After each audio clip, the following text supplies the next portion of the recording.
Bye. Today we're going to talk about vapor barrier and the wall structure.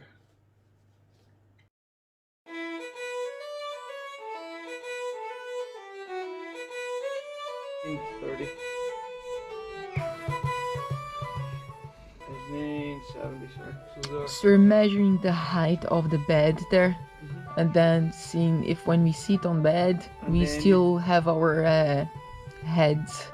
So basically that day, I completely ignored what David was saying, and I was trying to explain that we were measuring the height of the bed to make sure that when the bed was ready, plus considering the size of the mattress, that we wouldn't hit our heads on the ceiling.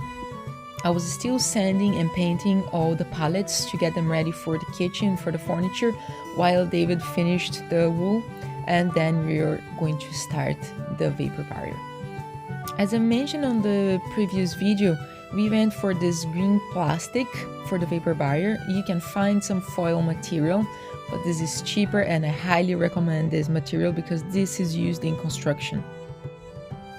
So we measured everything, cut, and then went to put it up. And of course, we shit on it.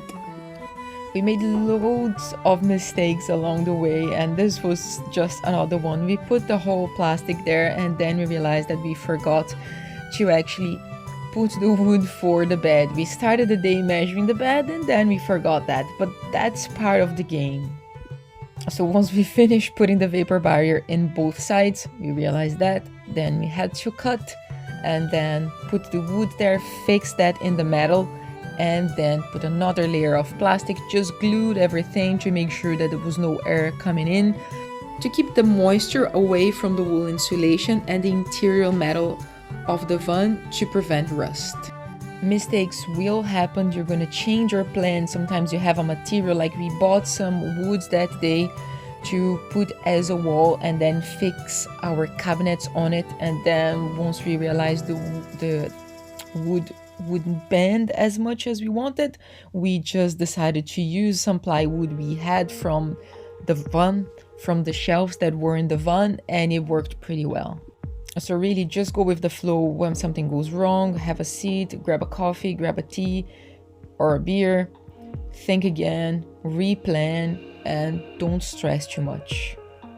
So there you can see David fixing the wood on the metal after we cut the plastic. And you can see the double layer of plastic we put there under the wood. There won't be any moisture coming in.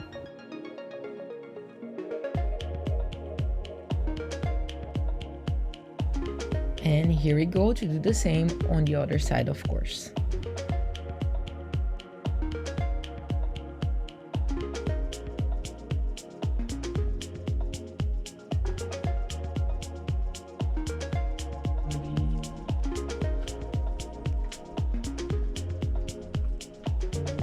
Eight, 815, 815.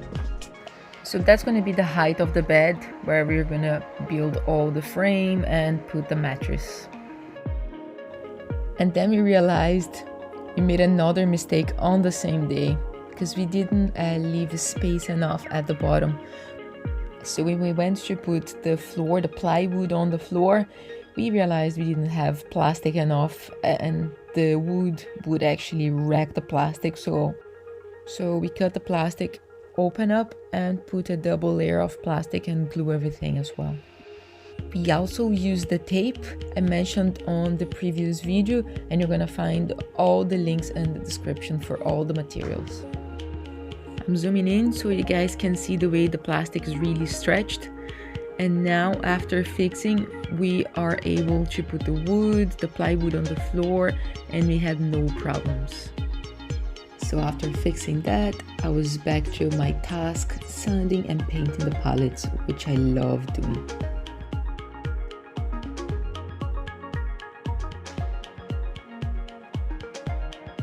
We started on the next day covering the wheel curves with the tape to make sure the friction from the plywood we were going to put wouldn't rip the plastic apart. And now, rather than just having a saw and a drill, we have a jigsaw. The jigsaw is helping a lot already because it would be really hard to cut the curves only with the saw. You're saving time. But we have to say, it is difficult to get cordless tools that are not really expensive.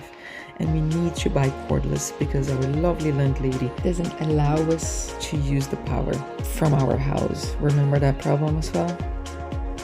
We're still in lockdown, so this means we have time because we're not traveling or going anywhere at the moment, only working and working on the van. But if when you're watching this video, you want to enjoy your time a little bit more, find someone with the right tools and space for the job, this will be quicker.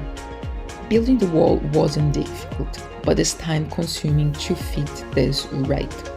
With that said, don't forget, as I mentioned before, we are enjoying a lot the whole process of converting the van with our own hands.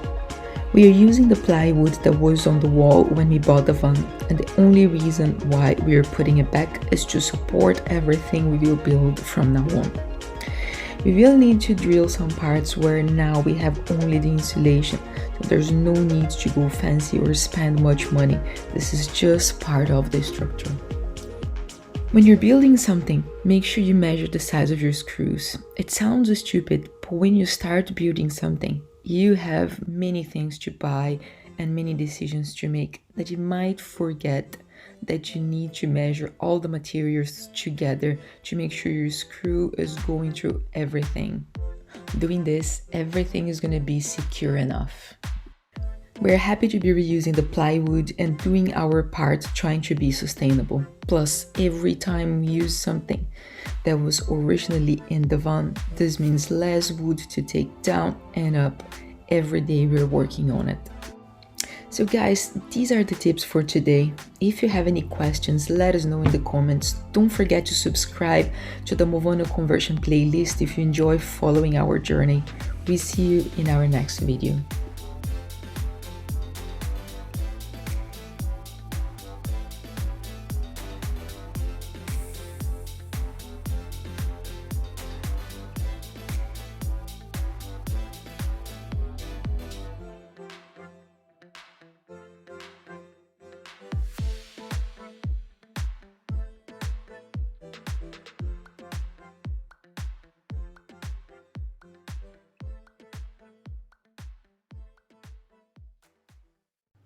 Good.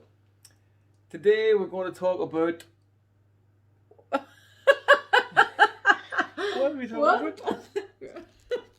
What are we talking about?